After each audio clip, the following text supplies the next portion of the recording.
രണ്ടുപേർക്കും ഒരിക്കൽ കൂടി റെഡ് കാർപ്പറ്റിലേക്ക് സ്വാഗതം. അതായത് ഗ്രീസ് എന്ന് പറഞ്ഞൊരു സ്വപ്നം യാത്രയിൽ ഉണ്ടെന്ന് പറഞ്ഞല്ലോ. അത് നടത്താൻ എപ്പോഴെങ്കിലും അത് നടക്കുമ്പോ ഒറ്റയ്ക്ക് പോകാനാണോ അതേ ഫാമിലി ആയിട്ട് പോകാനാണോ ആഗ്രഹം? ഫാമിലി ആയിട്ട് പോവാൻ. അതെന്റെ അപ്പോഴത്തെ ഒരു മൂഡ് വെച്ചിട്ടായിരിക്കും. അതെ, മീനവിയിൽ വെച്ചതിലായിരുന്നു ഗോപു. അതെ, അത് പക്ഷെ പോവില്ല. ഒറ്റയ്ക്ക് പറഞ്ഞാൽ ഏറിപ്പോയാൽ 10 അടി പോകും. അതെ, പിന്നെ എന്നാ പിന്നെ ഞാൻ സോളോ ട്രിപ്പ് തന്നെ. അത് ശരി. സത്യം മാത്രമേ ബോധിപ്പിക്കാവൂ എന്നുള്ള സെഗ്മെന്റിലേക്ക് ഞാൻ നിങ്ങളെ കോടതി മുമ്പാകെ സത്യം മാത്രം. അപ്പോ എന്തൊക്കെ എനിക്ക് വെച്ചു തരണമെന്ന് ഇപ്പോഴും തീരുമാനിക്കുന്ന ഒന്നും മാറ്റം വരുത്താതിരിക്കാൻ ഒരിക്കലും മാറ്റില്ല ശ്രമിക്കുക എന്നാണ് എനിക്ക് പറയാനുള്ളത്. വൃത്തിയായിട്ടുള്ള ചോദ്യമൊക്കെ ചോദിക്കുക, അല്ലെങ്കിൽ ഞാൻ നിനക്ക് വിമ്മ് കളിക്കി തരും.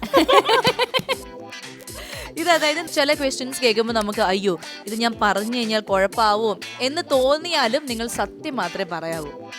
എന്താ പരിപാടിയാ? അപ്പൊ അരുണിന്റെ അടുത്താണ് ആദ്യം. സിമ്പിൾ ആണ്, പേടിക്കൊന്നുമല്ല. സ്റ്റാർ സിംഗർ എന്ന ഷോയിൽ ഏതെങ്കിലും പെൺകുട്ടിയോട് ക്രഷ് തോന്നിയിട്ടുണ്ടോ? ആ പെൺകുട്ടിയുടെ പേര്. ഇഷ്ടംപോലെ ആൾക്കാരുടെ ക്രഷ്. ഒരാളുടെ പേര് ഒരാളുടെ ആയിട്ട് പറയാൻ പറ്റില്ല. രണ്ടുപേര് പറഞ്ഞു. വിനിതേശി ഉണ്ട്, ടീനുണ്ട്, ദുർഗയുണ്ട്, വാണിയുണ്ട്.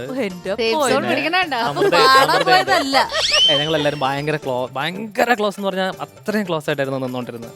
അപ്പൊ ഓക്കെ, നമുക്ക് വിനിതേച്ചി ടീനു രണ്ടുപേരെ തന്നെ അങ്ങ് ഫിക്സ് ചെയ്യാം. ബാക്കിയുള്ള പേരുകൾ ഞാൻ കേട്ടില്ല. ഇനി കോളേജിൽ പഠിച്ചു കഴിഞ്ഞതിന് ശേഷം ഈ കോഴ്സ് പഠിക്കണ്ടായിരുന്നു എന്ന് തോന്നിയിട്ടുണ്ടോ? ഒരിക്കലും ഇല്ല. ഏത് കോഴ്സാ പഠിച്ചത്? ഞാൻ ഡോക്ടറാണ്. Very good. എന്ത് ഡോക്ടർ? ഞാൻ മറന്നുപോയി. BMS ആയുർവേദമാണ്. കോട്ടക്കലാണ് ഞാൻ പഠിച്ചത്. പക്ഷെ ഇപ്പൊ എന്താ അതിന്റെ കാര്യങ്ങളൊന്നും ചെയ്യാത്ത എന്താ കുട്ടി? എനിക്ക് മോർ ഇഷ്ടം ട്രാവൽ ചെയ്യാനും മ്യൂസിക്കും ഷോസ് ചെയ്യാനും അങ്ങനെ നടക്കാനാണ് ഇഷ്ടം. നമ്മളൊരു ക്വസ്റ്റ്യൻസ് ആണ്. എസ് ഓർ നോ മാത്രം പറഞ്ഞാൽ മതി. സ്വന്തം പേര് ക്ലാസ്സിൽ മറ്റാർക്കും ഇല്ലാതെ 1ാം ക്ലാസ് മുതൽ ഇതുവരെ പഠിച്ചിട്ടുണ്ടോ? അരുൺ എത്ര കോമൺ ആയിട്ട് അരുൺ അല്ല പേര്, ആക്ച്വലി അരുൺ ഗോപൻ ഒറ്റ പേരാ. അങ്ങനെ അരുൺ ഗോപൻ അതാർക്കും ഇല്ല. വെരി ഗുഡ്, ഭാഗ്യവാൻ. ഇനി ഞാൻ കല്യാണത്തിന് പോകുന്നത് പെണ്ണുങ്ങളെ കാണാനും ഫുഡ് കഴിക്കാനും മാത്രമാണ്. കല്യാണത്തിന് പോകുന്നത് അല്ല, രണ്ടിനും അല്ല.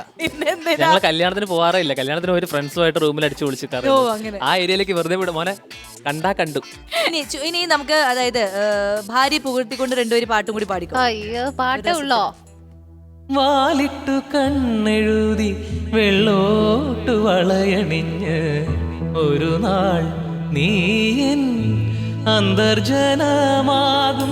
വാലിട്ടു കണ്ണെഴുതി വെള്ളോട്ടു വളയണിഞ്ഞ് ഒരു നാൾ നീയൻ അന്തർജനമാകും. കൺമണിത്തിങ്കളേ നിൻ കളങ്കം, കൺമണിത്തിങ്കളേ നിൻ കളങ്കം കാശ്മീര കുങ്കുമമാകും. നീ സുമംഗലയാകും.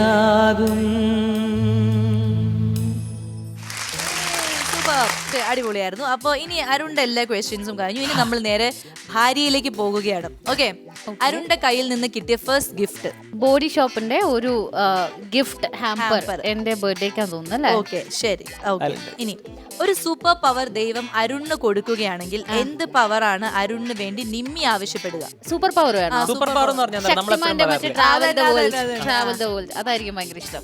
ഞങ്ങൾ ഇടയ്ക്കിടയ്ക്ക് പറയും, നോക്കുമ്പോഴത്തേക്ക് നമ്മൾ സ്വിറ്റ്സർലാൻഡ് എന്ത് രസമായിരുന്നു. ശരി, നിങ്ങൾ കുട്ടിക്കാലത്ത് ശരിയാണെന്ന് വിചാരിച്ചിരുന്ന ഏറ്റവും വലിയ മണ്ടത്തരം ഏതാണ്? നമ്മള് പറയൂലോ, ചിലപ്പോ നമ്മള് ടിവിയിൽ കാണുമ്പോ ഈ ടിവിയുടെ പുറകിൽ അവരുണ്ട്. ഞാനത് വിചാരിച്ചിരുന്നു. ഇനി അത് പറയാൻ പറ്റില്ല, അത് എന്റെ മണ്ടത്തരം. വേറെ മണ്ടത്തരം പറ. ടിവിയുടെ കാര്യം ഞാൻ ആലോചിച്ചുകൊണ്ട് പിന്നെ എനിക്ക് വേറെ ഒന്നും പറയാൻ കിട്ടിയില്ല. അത് കറക്റ്റ് ആയിരുന്നു എന്റെ കാര്യം. ടിവി മാറ്റി തിയേറ്റർ ആക്കുക, അങ്ങനെയെങ്കിലും പറ. തിയേറ്ററിൽ വിചാരിച്ചിട്ടൊന്നുമില്ല. അപ്പോഴേക്കും കുറച്ച് ബോധമൊക്കെ വന്നു. തിയേറ്ററിൽ വിചാരിച്ചിട്ടില്ല? ഇല്ല. എന്നാ ടിവിയുടെ മണ്ടത്തരം ഞാൻ തന്നിട്ട് തിയേറ്ററിന്റെ മണ്ടത്തരം എനിക്ക് എടുക്കാം. കുറെ കയ്യിലല്ലേ. കാരണം ഞാൻ തിയേറ്ററിൽ പോകുമ്പോൾ കാണുമ്പോ ഞാൻ വിചാരിക്കും ഇവർ എവിടെയായിരിക്കും, നോക്കിയിട്ടുണ്ടോ? നോക്കിയിട്ടില്ല, പക്ഷെ മനസ്സിൽ വിചാരിച്ചു ഇത് എവിടെയായിരിക്കും, ഇവരിവിടെ ഉണ്ടോ എന്നൊക്കെ അങ്ങനെ വിചാരിച്ചിട്ടുണ്ട്. അതെവിടുന്ന വേറെ മണ്ടത്തരം ആലോചിച്ചിട്ടുണ്ട്. ഈ ട്രെയിന് ഒക്കെ വണ്ടികൾ പോകുമ്പോ മരങ്ങൾ ഓടുന്നതിന്റെ അങ്ങനെയൊക്കെ ആലോചിച്ചിട്ടില്ല.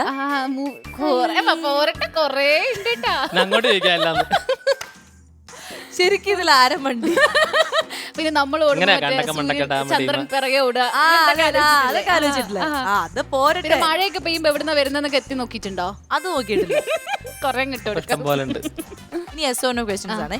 ഇനി ഒരു ജന്മമുണ്ടെങ്കിൽ ഇപ്പോഴത്തെ ജീവിത പങ്കാളിയെ തന്നെ വീണ്ടും തിരഞ്ഞെടുക്കുമോ?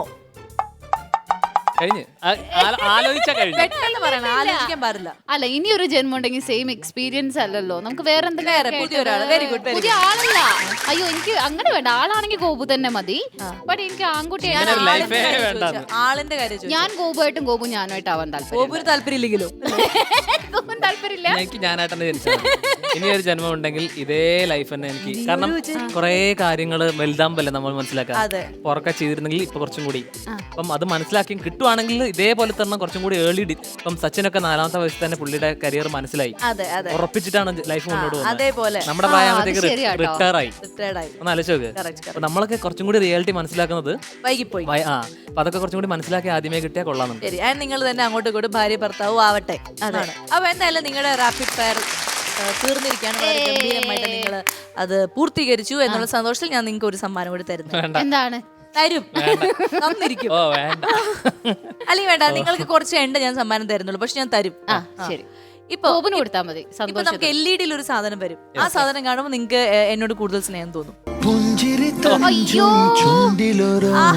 എത്ര മനോഹരമായ വിഷ്വൽസ്.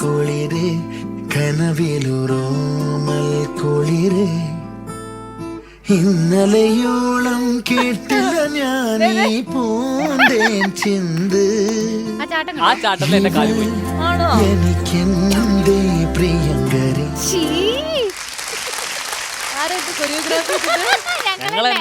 ഞങ്ങൾ തന്നെയാണ്. പക്ഷെ നിങ്ങൾക്കൊരു കാര്യം അറിയോ, അന്ന് ലാലേട്ടന്റെ സിനിമയേക്കാൾ വലിയൊരു സിനിമയായിരുന്നു അത് ഞങ്ങൾക്ക്. പക്ഷെ ഈ ഒരു വീഡിയോ കണ്ടപ്പോഴാണ് എനിക്ക് തോന്നിയത് നിങ്ങൾ അന്നും എത്ര അടിപൊളിയായിരുന്നു അതേപോലെ തന്നെയാണ് നിങ്ങൾ ഇന്നും അടിപൊളിയായിട്ട് ഇരിക്കുന്നത്. അതിന് എക്സാമ്പിൾ ആയിട്ട് നിങ്ങളുടെ അപ്ഡേറ്റ്സ് നിങ്ങളുടെ യൂട്യൂബിൽ നോക്കിക്കഴിഞ്ഞാൽ അറിയാം. അപ്പൊ ഞാൻ ഒരെണ്ണം കണ്ടുപിടിച്ചു, നാടോടി പൂന്തിങ്. അത് നിങ്ങൾ ചെയ്തു അല്ലേ? അത് വളരെ മനോഹരമായിട്ട് ബിജുചേട്ടൻ ചെയ്യിപ്പിച്ചു എന്നുള്ളതാണ്. ബിജുചേട്ടൻ ചെയ്യിപ്പിച്ചു. അരുൺ നന്നായി ഡാൻസ് കളിക്കുന്നു, ഒരു വൈറ്റ് കോസ്റ്റ്യൂം ഒക്കെ അടിപൊളിയായിരുന്നു. അതിന്റെ വിഷ്വലും ഒക്കെ അരുൺ തന്നെയാണ് പാടി. അരുണിന്റെ ഒരു കവർ സോങ് ആണ്. സോ അതിന്റെ ഒരു ലൈവ് വേർഷൻ നമുക്ക് ഇവിടെ കണ്ടാൽ കൊള്ളാന്ന് ഒരു ആഗ്രഹം. Come on Gobu, you can do that. Come on Gobu, you can do it. പാരിജാതം പൂത്തിറങ്ങും പാരിരാതീരത്തിൻ മുന്നിൽ വെള്ളിയാമ്പൽ തിരികൊളുത്തും തിങ്കളായി നിൽപ്പൂ നീ മാത്രം.